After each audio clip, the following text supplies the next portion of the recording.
Today's episode of the Bleav in Steelers podcast is brought to you by betonline.ag. And Ike, the NFL schedule is out. You can bet on win totals. The week one lines are out. If you want to place a bet on any of those things, BetOnline is the place to do it. Pittsburgh going to be very busy this year. So I advise y'all to get on early and start betting online right now. Yeah, 8.5, Ike. We've talked about how we think that's a low win total. We both like the over there, but if you want to place money on the action, head to the website, betonline.ag, or use your mobile device to sign up today and receive your 50% welcome bonus on your first deposit. All right, cue the music. It's time to start the show.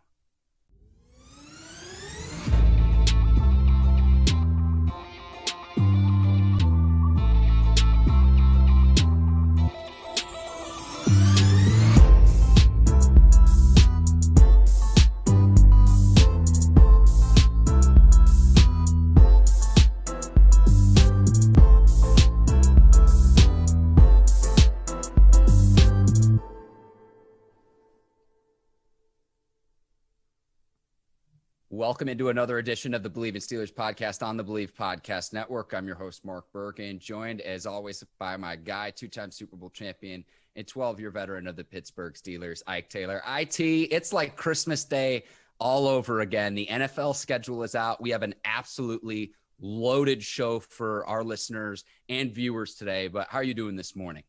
I'm doing good. It felt like I haven't talked to you in about 4 months, but actually we talked less than 3 days, but that's how much we talk. So it's always good to see your face, Mark, and talk to you. I appreciate that, Ike. We're going to get right into it. The Steelers have the hardest schedule in the NFL. 9 of their games against teams who have won 11 or more games in the 2020 season. And it starts week 1, what might be the best matchup of the weekend. There are several good ones, but the Steelers against the Buffalo Bills on September the 12th. It's going to be a road game.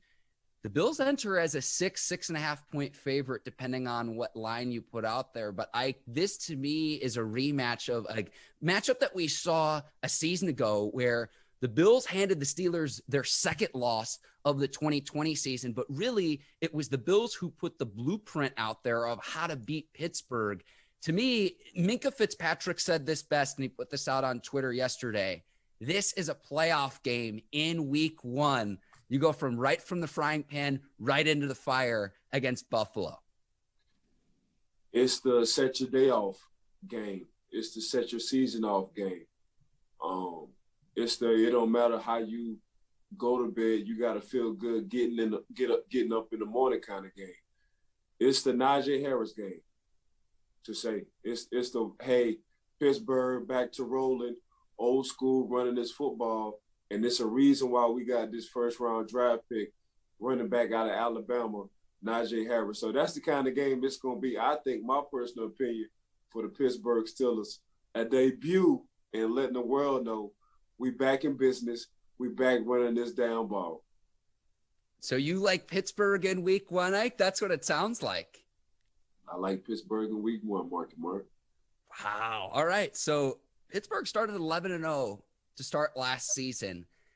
As a 6-point underdog, Ike, on the road. I've got Buffalo taking this game, also drafting Gregory Rousseau out of Alabama and Carlos Basham to help improve their defensive line. I'm going to take Buffalo in this one, in this week 1, but in week 2 against the Raiders, I like Pittsburgh to regroup and win that one, playing in the home opener at Heinz Field on September the 19th. So I've got the Steelers starting 1-1, but how do you see this week 2 matchup against Las Vegas?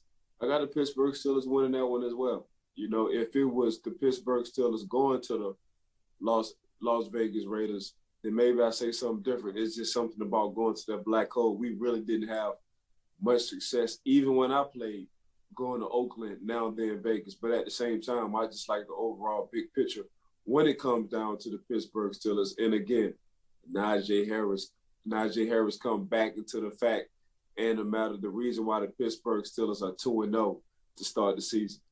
Yeah, I certainly hope we see Najee starting in the backfield from week 1. I do want to see McFarland and Snell get into the mix, but I want to see Najee as the main guy if you're going to allocate a first-round draft pick. I don't want to be in week one and be scratching my head and say, wait a second, why is McFarland the starting running back in the backfield and not Najee, the first-round pick? Yeah, it's the reason why he went first round. So at the running back position, or even at the wide receiver position, you can kind of put them in off the jump. As long as they're doing good as far as like they as in running back, as far as like protection, the pass protections. And I know Najee going to be willing to do that at any time. So I don't think he'll have a problem. So my personal opinion, he'll be starting week one for the Pittsburgh Steelers, and he's going to be a reason why they fall 2-0 against the Raiders in week two. Yeah, I like Pittsburgh to take care of business too. Alex Leatherwood, the Raiders' first-round draft pick, a player many felt was a reach at that offensive line position. And to me, if the Raiders were fully satisfied with their quarterback production, they wouldn't be one of those teams that's kind of like a dark horse candidate for Aaron Rodgers. So I like Pittsburgh to get it done in week two. It's still so weird for me to see the Las Vegas Raiders. It's still hard for me to wrap my brain around that. I still think that they're in Oakland, but that happened a few years ago. Okay, week three, Ike, taking on the Bengals at home. I like Pittsburgh to win this one as well because I like Joe Burrow as a young quarterback in this league. He's still going to be working his way back from the knee injury. To me, there's just too much uncertainty. I like the Bengals receivers, adding Jamar Chase into the mix with T. Higgins and Tyler Boyd as well. But I just think that Pittsburgh, especially at home, should be able to get it done in Cincinnati in week three. And this is where Cam Sutton come into effect, I think, in that secondary for the Pittsburgh Steelers against the Cincinnati Bengals. And again, it's another home game. So you get two back-to-back home games. And this another reason why I think they'll start off going 3-0. Yes, I do love Joe Burrow. I like what he did before he got injured. He showed everybody a lot of promise as far as like being a leader, making plays, and just being Joe Cool, the guy he once was at LSU. So now you give him another weapon, a guy who he played with in Jamar Chase. Ain't no telling how special they're going to be with T. Higgins and Boyd and company. So at the same time, though, I just like the Pittsburgh Steelers because they're at home winning this game and because it's a AFC North divisional game, stepping up and going 1-0 in a division against the Cincinnati Bengals only because, Mark, they're at home. Yeah, home field advantage is going to be a thing again in the 2021 season, something that we didn't really see in 2020 because even with fans at limited capacity, it's not how it normally was before the pandemic. So that's certainly going to play a factor. And I think it's going to play a factor later and later into the season, which we'll get into as we continue to get into the schedule. In week 4, the Steelers play the Green Bay Packers in Lambeau Field. And Ike, this is one of those games where I'm happy it's not later in the season when it's freezing cold at the frozen tundra of Lambeau Field. I'm assuming that Aaron Rodgers is going to be under center for the Packers. And I know he's been so disgruntled with the Packers front office and everything. But let me lay out some facts for you, Ike. The Packers re-signed running back Aaron Jones in the offseason. Devontae Adams is one of the best receivers in the league. He was a second-round draft pick. And you have a pretty good offensive line, at least how they grade out with PFF. So what's Aaron Rodgers' beef? I understand it was like 9 of the last 10 years. They don't draft an offensive player. Season ago, the one offensive player that they draft is Jordan Love, Rodgers' heir apparent. But a guy that the Packers got who no one's talking about right now, 3rd-round draft pick, Clemson receiver Amari Rodgers. I think he's going to fit the mold of a Randall Cobb type in the slot. I know how there's all this buzz of where's Rodgers going to wind up. This might be his last year in Green Bay, but the Packers aren't going to trade Rodgers for 50 cents on the dollar. And I certainly don't buy into the notion that Rodgers could be the next Jeopardy host. The Packers at home, assuming Rodgers is there, I've got the Steelers taking a loss here, just given those things. But again, that's under the assumption that Rodgers still is in Green Bay. Ike, what say you? And I agree with you. I got Pittsburgh taking the L in this one because it's a Lambeau Field. I got Pittsburgh taking the L because they're going to play against a pissed off Aaron Rodgers. I got Pittsburgh taking the L because I think Aaron Rodgers is going to do the same thing he did last year, and that's win the league MVP on the offensive side. So kudos to Pittsburgh, kudos to the to the Packers, but at the same time, I just think at Lambeau Field right now, Aaron gonna have a point to prove throughout the whole season, and Pittsburgh just gonna be in the way at that time. Glad it's early and not late. In week 5, in an alternate universe, Ike, we could see Aaron Rodgers in a Broncos uniform. But as it stands right now, Drew Lock, Teddy Bridgewater are the quarterbacks there in Denver. I'm not sure who the quarterback's going to be come week 5.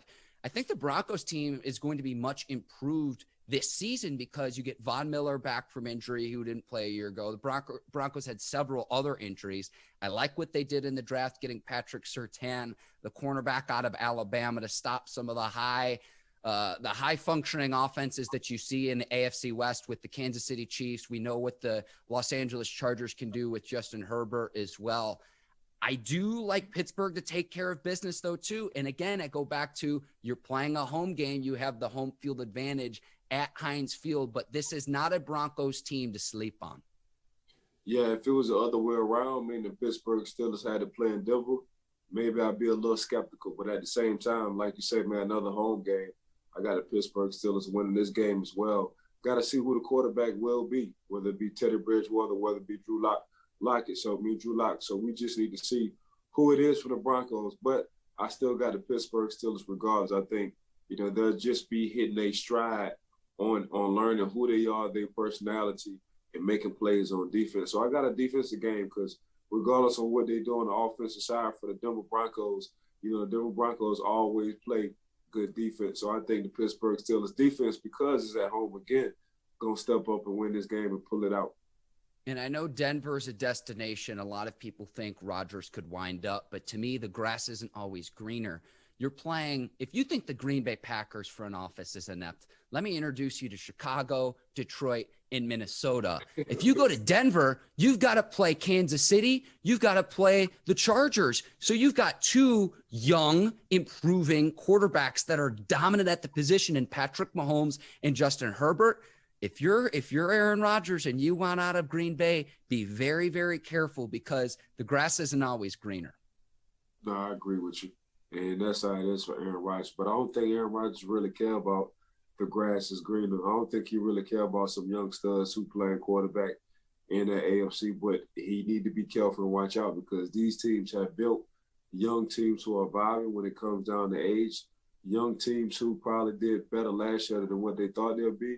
And now you come into a second season with some young starters at the quarterback position ready to roll. So I do agree with you. Like, you got to be careful with what you ask for. And if I'm just Aaron Rodgers and I'm just speaking like I'm not him, but it's tough in the AFC. The AFC is very tough. They got some young studs, in the AFC. Like we said, we talk about it all the time when I show 10-6 didn't even get you in the door. So that says a lot. And we're talking about the Miami Dolphins. Had a great season last year, but 10-6, they was looking at it from the outside in when it came down to the playoffs. So again, I'll be careful and understand, man, when you go into this AFC, there's some young studs out there and they hungry. I wonder if the Dolphins feel like if they wheeled and dealed a little bit, that they might be able to trade from the AFC East to the NFC East. But that's another conversation, nor here nor there. Correct. In week 6, the Seahawks come into Pittsburgh to take on the Steelers on Sunday Night Football. And call me a yinzer, but I actually like the Steelers to win this one, given the track record of success on Sunday night. But also, this Seahawks defense was not good, and particularly the secondary. I know if you look at the Pro Bowl roster, you've got Jamal Adams and Quandre Diggs, but this was a secondary that was suspect a season ago.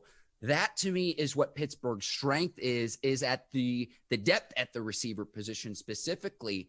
I like Pittsburgh to get it done in week 6, just ahead of the bye week. I've got the Steelers winning at home against the Seahawks. I got the Pittsburgh Steelers losing this one, and it's going to give Pittsburgh going into that bye week something to think and talk about and for us to talk about on this show and losing to the Seattle Seahawks. Me personally, I think it's going to be a close game.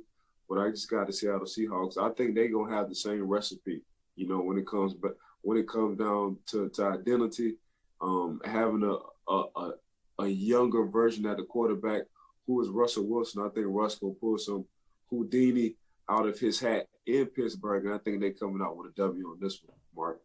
All right, Ike. Entering the bye week, we both had the Steelers at 4-2. We have them winning and losing different games. But then in week 8, against the Cleveland Browns on the road at First Energy Stadium in Cleveland on Halloween, Ike, this is going to be an awesome matchup because there's bad blood between both of these teams. Steelers get an extra week to prepare, but remember, the Browns the week before play on Thursday Night Football, so they'll have more time than they normally would if they were playing, say, on Sunday the week before. With the extra time to prepare, and remember, this was the Browns team that beat the Steelers in Week 17, get into the playoffs, and then knock the Steelers out of the playoffs. I cannot wait to watch this game on Halloween. I think just with the bad blood from a season ago, I'm taking Pittsburgh to beat the Browns in the first matchup. But I will say this, and we'll get to this later in the podcast, I've got the Steelers splitting the season series with Cleveland. Man, he took the words out of my mouth. Golly. So I got the Pittsburgh Steelers as well, splitting with the Cleveland Browns. I got them losing this one. I definitely got them losing this one in Cleveland. The reason why I got them losing this one is because the two running backs, Nick Chubb and Kareem Hunt, and OBJ is back in the building. So I think they're going to have a lot of firepower, not only from the offensive side, and they drafted, and they got some healthy guys coming back who wasn't healthy last year on that defensive side. So I thought they filled some holes in not only through free agency with Jadeveon Clowney, but as well as in the draft on that defensive side. And you're getting, I think, Grant Delpit, he's coming back this year. And if you look at what they did in the offseason, man, they got two young studs coming from the LA Rams in that secondary. So they're going to be deep. Somebody ain't going to make the cut in that secondary for the Cleveland Browns. So they're going to be deep as hell when it comes down to that standpoint. And just because it's at home and Cleveland has no fear anymore. So they beat Pittsburgh Steelers in the playoffs. Really, they beat them twice. They beat them at home to get in the playoffs, and then wind up going to Pittsburgh and beating them in Pittsburgh. So I just look at it like right now they look at it themselves, not the big bro. It's just, bro, we're not scared of y'all anymore. We feel like we got a good team. Y'all going to always be in the way, and this going to be a measuring stick for us to see where we at in the AFC North as well as the AFC period. So I got Cleveland winning this one. Mark. Yeah, a lot of defensive upgrades that the Browns have made. John Johnson on the back end, he's the player who wore the green dot and handled communications for a Rams defense that was best in the league a season ago. Troy Hill, the cornerback coming over, will probably play in the nickel position for the Browns. And then you make upgrades in the draft. Greg Newsome is going to be in a starting battle with Greedy Williams, who's coming back from a shoulder injury. You mentioned Grant Delpit, the Jim Thorpe winner in 2019. Correct. As a member of the LSU Tigers. And then you bring in Jeremiah Owusu-Koramoah, the speedster linebacker from Notre Dame. He falls to the second round because of a perceived heart issue. Ike, you're right, though. There's only so much, what was a liability for the Browns a season ago with their defensive back depth now becomes a position of strength, if you will, just given all the depth that they have. And so I'm with you. There might not be enough roster spots for all of those players to play for the Browns. So if one of those guys gets cut, you're talking about someone hitting the open market who's going to get snapped up by sundown. Yeah, the Cleveland Browns, they might keep all their secondary guys, and they might take a short or a loss on a position elsewhere. Like they might take an L at the tight end position. They might just keep 2 or 3 tight ends or 2 or 3 linebackers, whatever it is. But I just think for this, you got to have a secondary as in depth in the NFL. And if you just look across the board, man, and I think you can probably pull this up. I don't know how many first rounders they have on the defensive side. I think they got at least 8 first rounders on their defensive side, whether it's through free agency or whether it's through somebody they drafted. So, and they coming of age, and they're young, and they all about to be in their prime. So they got a lot of experience last year. But I just think, man, just going into Pittsburgh, beating them in the playoffs and beating them at home last year, they kind of have no fear anymore against the Pittsburgh Steelers. So that's why I got them going and beating the Pittsburgh Steelers. When the Pittsburgh Steelers go to them beginning of the season in Cleveland.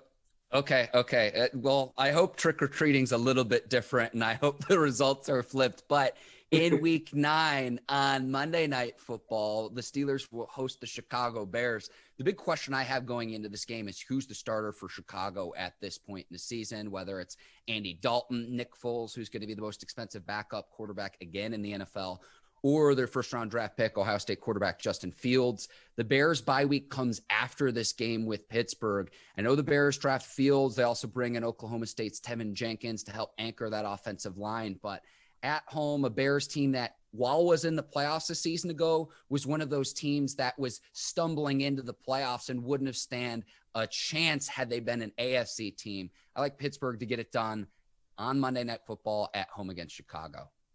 Run, Justin, run. I think Justin Fields will be the starter for, when they get down to the Pittsburgh Steelers at this point in time during the season.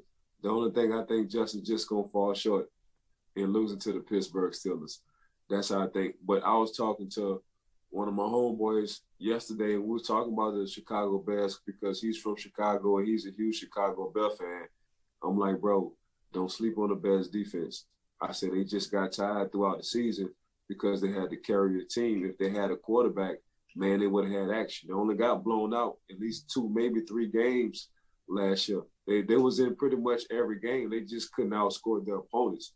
That's just what it was. So, and you can just listen to how the players talk in the locker room, and God dog, what's his name? Eddie Jackson. Eddie Jackson said, "Man, we finally got a quarterback." So that's just letting you know how the talk was in the locker room. When a guy on the defensive side come out and speak, they felt like, man, we always had a chance to win ball games, these close games. We just couldn't get a guy who can get us over the hump. But they feel real good about Justin Fields. They just gonna fall short to the Pittsburgh Steelers in week 8. Ike, it's always interesting to see. You always say the house is built from the ground up. If Akeem Hicks stays healthy, and then the Bears get Eddie Goldman back, who sat out the 2020 season, how that opens things up for everyone else, makes Khalil Mack's job a heck of a lot easier coming off the edge, and that back end's job where you understand why Eddie Jackson's the highest paid safety in the NFL, because he is amongst the best. If you can get to the quarterback with 4, which the Bears have been able to do, dating back to that 2018 season when they last made the playoffs, defense hasn't been the problem in Chicago. It's been the offensive side of the ball. You correct some of the offensive deficiencies and get the running game going. I'm actually more excited for the Bears with Tevin Jenkins and establishing the run, bringing over Damian Williams, the running back who played for the Chiefs. Tariq Cohen comes back from a season-ending injury. We know what a young David Montgomery can do.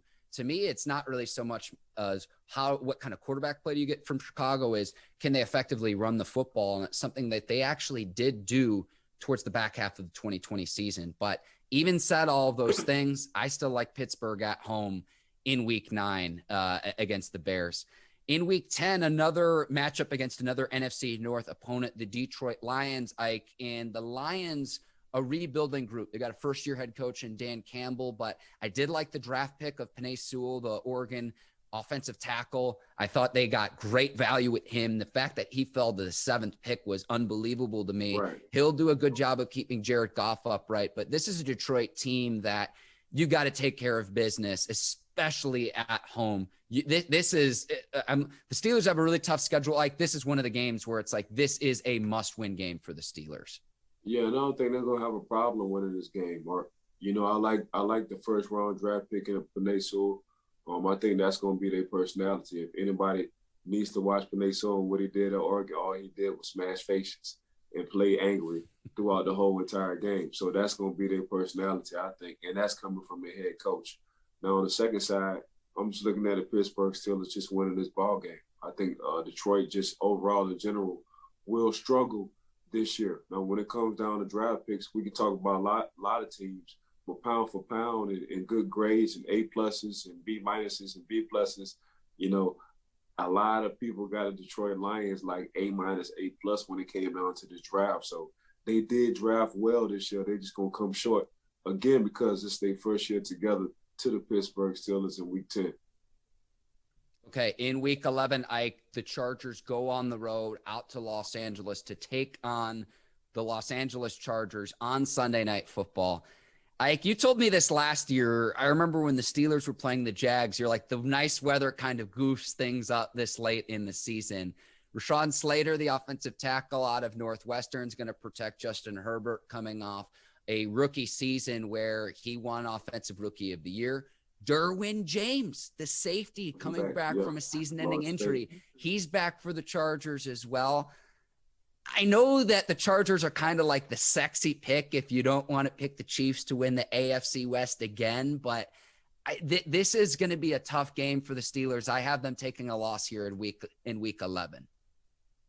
Yeah, and I don't. I'm glad to say that. I think the Pittsburgh Steelers, Pittsburgh, when they go to the West Coast, man, a lot of these games feel like home games. I don't know if you remember last year, man, when they played the LA Chargers, man, you felt like it was the Pittsburgh Steelers playing at home. All them terrible towels. So I think the same result is going to happen, man. I think, the Pittsburgh Steelers going to squeeze it out on this one again with the LA Chargers, but it's not going to be an easy game at all. The progression you saw with Tyrod Taylor, who's now with the Houston Texans, the progression you saw with Justin Herbert was phenomenal. Like when you see this dude just come in, take over, when you saw Tyrod get hurt and nobody on the offense or defensive side in post or pregame interview said anything bad because they knew they had something special because they seen this guy in practice at Justin Herbert. So now you draft for the 2021 draft and you get guys to protect and you add weapons on defense and you understand what you have in that quarterback position, a real solid franchise young quarterback. You're like, man, we got action. But at the same time, man, it's just hard. Even though the Pittsburgh Steelers traveling to the left coast, y'all might say West Coast, I say left coast. Even though the Pittsburgh Steelers traveling to the left coast, they're not going to have any problem beating the LA Chargers this year because the fans will help them throughout this game in LA against the Chargers. Yeah, the Steelers' first time at SoFi Stadium that just opened up. And I think everyone has some trepidation with the babyface assassin that is Justin Herbert. So, babyfaces, you need to stop hanging around me because you're taking all my lingo, and I don't like it because it sounds real good and smooth every time you say something, Mark. Oh, man. I appreciate that, Ike. In week 12, the Steelers taking on the Bengals yet again, and this game will be on Cincinnati. It'll be Thanksgiving weekend. I've got the Steelers winning again against Cincinnati. We don't need to relitigate the whole thing, but Ike, in Cincinnati, what do you think the Steelers do? Same thing. I got Pittsburgh sweeping the Cincinnati Bengals in the AFC North, so there's not too much we need to say on this one. I think the same thing with the first go-around with the Cincinnati Bengals, going to Heinz Field, going to happen the same thing. On the second go-around, the Cincinnati Bengals playing at home, I think Pittsburgh is just going to have the Cincinnati Bengals number this year, so they're going to come out with a W. Yeah, and I don't know if we're going to be saying the same thing come the 2022 season, depending on how Joe Burrow and company progress. I think the Bengals are getting better and better, and they were a frisky team a season ago. So, we might be eating our words here further down the line, depending on where we're at come week 12. But as it stands right now in May, I'm with you there, Ike. Okay, in week 13, another AFC North matchup, the first one against the Ravens. This one will be at home at Heinz Field. I like what the Ravens did in the offseason. They got their cold weather receiver and Rashad Bateman out of Minnesota. Yes. And to replace both Yannick Ngakoue and Matthew Judon, they got Udafe Owais, formerly Jason Owais, going back to his Nigerian roots. They're two first-round draft picks for Baltimore. Ronnie Stanley's coming back from an injury, the offensive tackle who helps keep Lamar Jackson upright. I've got the Steelers splitting the season series with the Ravens. I've got the Steelers taking a loss here in the first matchup in week 13, though. See, I got to win in this one because it's at home. I do as well having them splitting with the Baltimore Ravens, but I got them taking a win on this one just because it's at home. For some reason, Pittsburgh Steelers just have Lamar Jackson number, regardless on how Lamar is doing good throughout the season, where either he's an MVP candidate and he has that offense rolling. I just like the Pittsburgh Steelers and their defensive scheme on coming up and playing against Lamar Jackson and company. If you watch the post game, Coach Tomlin said last year, we respect Lamar, but we don't feel Lamar. And that's exactly how they played against the Baltimore Ravens, last year. So I think it's a high respect level. You can see how they play and schematically it's a no-field level when they play the Baltimore Ravens. So I got the Pittsburgh Steelers winning this one. In week 14, the Steelers travel to Minneapolis, where they'll take on the Minnesota Vikings. This will be the first time the Steelers play at US Bank Stadium. And this was another matchup where I like the Steelers to take care of business on the road. You're not going to have to endure the elements, something that the Steelers are accustomed to doing playing in Pittsburgh. But I don't know what to make of Kirk Cousins at this point in the career. If you can shut down Dalvin Cook, I think that's really going to be the key to this game. But I like the Steelers taking care of business on the road against the Vikings. You like that, don't you? As Kirk Cousins would say.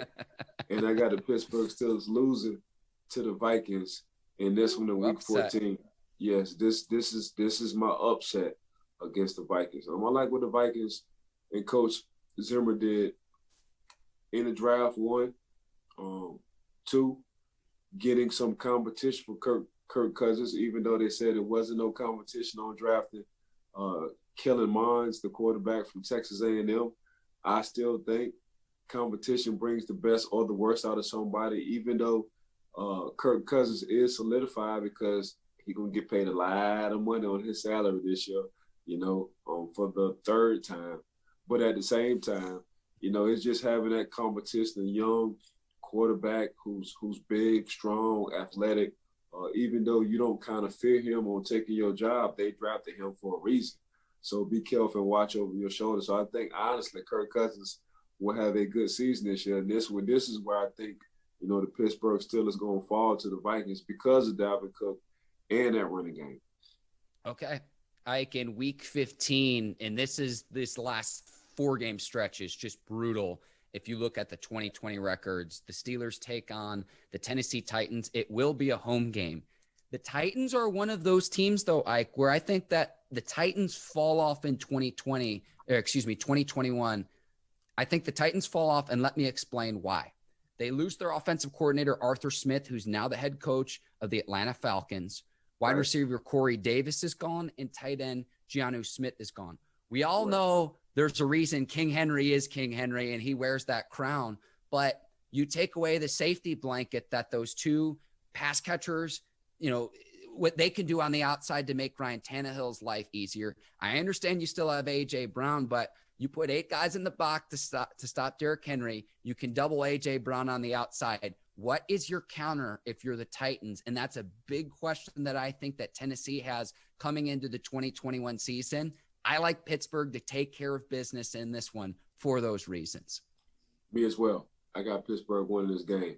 And I think we see what Tannehill is. This is Tannehill. This is a guy that can get you to the playoffs, but this is a guy that can just get you to the playoffs. And the reason why he's getting you to the playoffs is because of King Henry and the offensive line. The offensive coordinator is gone now. He's the head coach for the Atlanta Falcons, as you said. But at the same time, you're missing 2 tight end bodies that play receiver, and Corey Davis and A.J. Brown. So Corey Davis is gone, and I don't know if anybody's seen these 2 guys in person, but these 2 guys built just like a Terrell Owens. If you don't know how Terrell Owens is built, man, just Google a Terrell Owens. So when you get guys who built like tight ends, but they just so happen to play receivers, you get guys for the cold weather like that. And I thought they was a good duo. I thought they worked hand to hand. Now Corey Davis is gone, so you got your OC gone, you got one of your top receivers gone, then you have your tight end gone, and King Henry, man, I don't think King Henry gonna be King Henry for a long time. When you got 2 body types at that wide receiver position, people don't really fear that, but they're respected because when it comes down to that November, December, January football, it's hard to hit receivers who 215 and plus, who is strong and don't mind taking hits, who don't mind going across the middle and running slants and making small throws, big plays. So their play action pass was a mother for that running game for King Henry. But at the same time, I agree with you, Mark. I just don't see the Pittsburgh Steelers losing against the Tennessee Titans. Like you mentioned, T.O., I'm going to go do sit-ups in my driveway once we're done recording today's podcast. I'll say this about the Titans. drafting Caleb Farley, the cornerback out of Virginia Tech, someone who's probably a top 10 talent, but comes into the league with 2 back surgeries. That was one of the most surprising first-round picks that I thought that there was, the Titans drafting Caleb Farley, because a season ago, the Titans draft Isaiah Wilson, the tackle out of Georgia, who played a total of 4 snaps for the Titans. He's now gone and not on Tennessee. He's on a new team, the Miami Dolphins. So it's a potentially high risk, but potentially high reward pick in drafting Caleb Farley in the first round for the Titans. Just have too many question marks, especially from that offensive standpoint. I think there's too much of a load on Tannehill, King Henry, and A.J. Brown and company. In week 16, Ike, the Steelers going to Arrowhead to take on the Kansas City Chiefs on the day after Christmas. And the Chiefs spent all offseason protecting and investing in their $500 million investment in Patrick Mahomes, because that offensive line is completely overhauled. And I think the Chiefs saw what happened in the Super Bowl, where Mahomes is running for his life, running for something like 500 yards behind the line of scrimmage just to get passes off.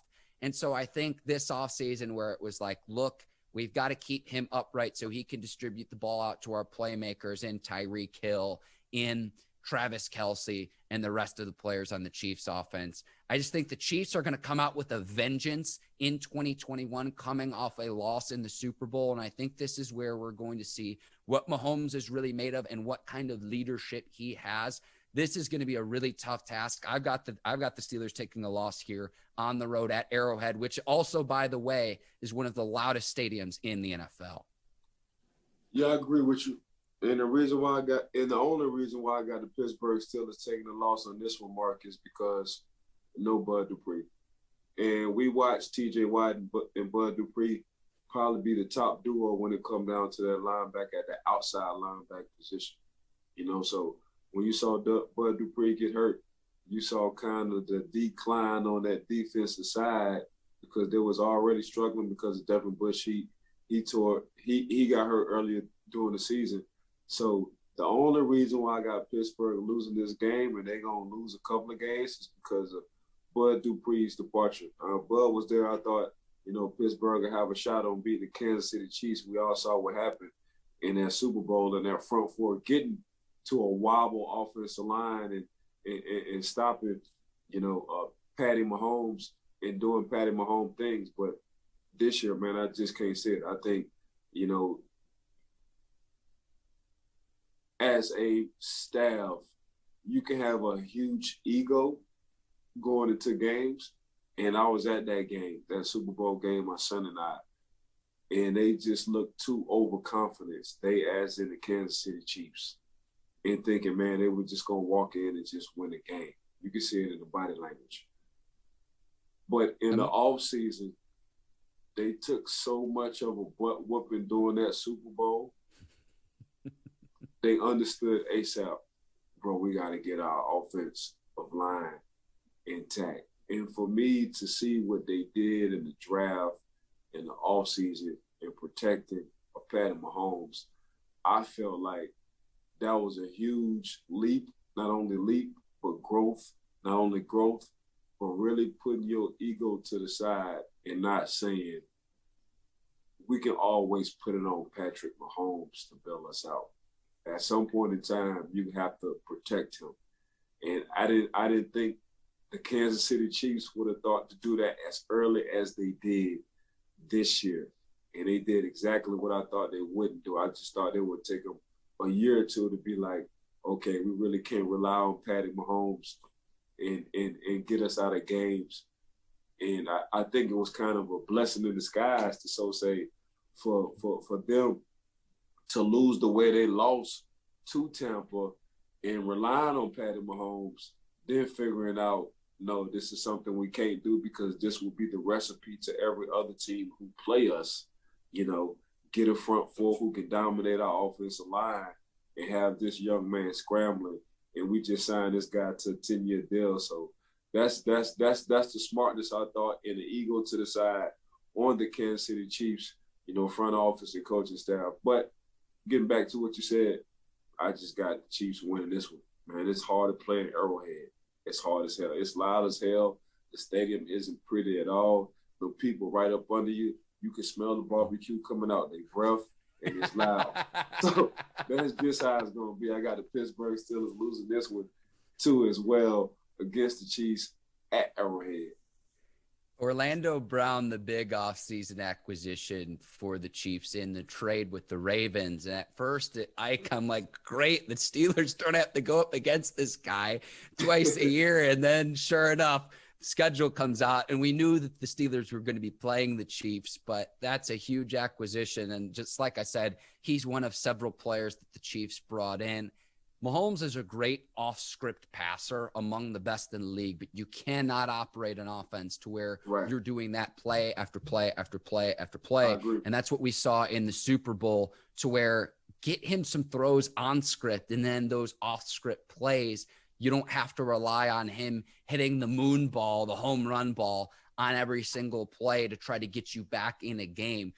There's only so much you can play with fire. And we've given all the credit in the world to that Buccaneers defense after the Super Bowl and Todd Bowles and company, because to hold the Chiefs to 9 points in the Super Bowl, and more importantly, to hold them without a touchdown, to me, that was the story of Super Bowl 55. So we both had the Steelers taking a loss in week 16 to the Chiefs. Day after Christmas. That'd be a heck of a Christmas Day gift, though, if the Steelers were able to pull off the upset. We'll see what happens when that comes. In week 17, two divisional games to wrap up the schedule.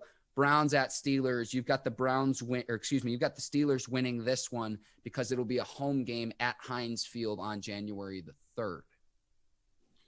Getting that sour, bitter, God dang it, y'all came into our home, took everything we had in the house and our girl, and walked out in a manner where it was very disrespectful. So Pittsburgh Steelers ain't having that this year. So here go my split, and here go my W against the Cleveland Browns late in the season. And I think this game is going to mean a lot, Mark. I think this game is going to have playoff contentions between the two other teams, the Baltimore Ravens, Cleveland Browns, and the Pittsburgh Steelers. But I do have the Pittsburgh Steelers winning late in the season. And I think Big Ben going to come through on this one right here, Marky Mark. They're going to rely on Najee. I think Pittsburgh will establish a identity early, the first game of the season. And I had them beating Buffalo. But I think they're going to carry on throughout the season on Najee. But I think 7. I think 7 going to come through on this one late in the season because he understands the importance on winning December and January football. And I feel sorry for the Cleveland Browns on this one right here, though. But Pittsburgh going to return the favor on what the Cleveland Browns did to Pittsburgh last year at home.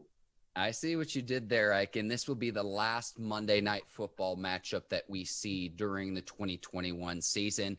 And then week 18, Ike, Pittsburgh goes to the Ravens. You have the series split, so you have them losing here.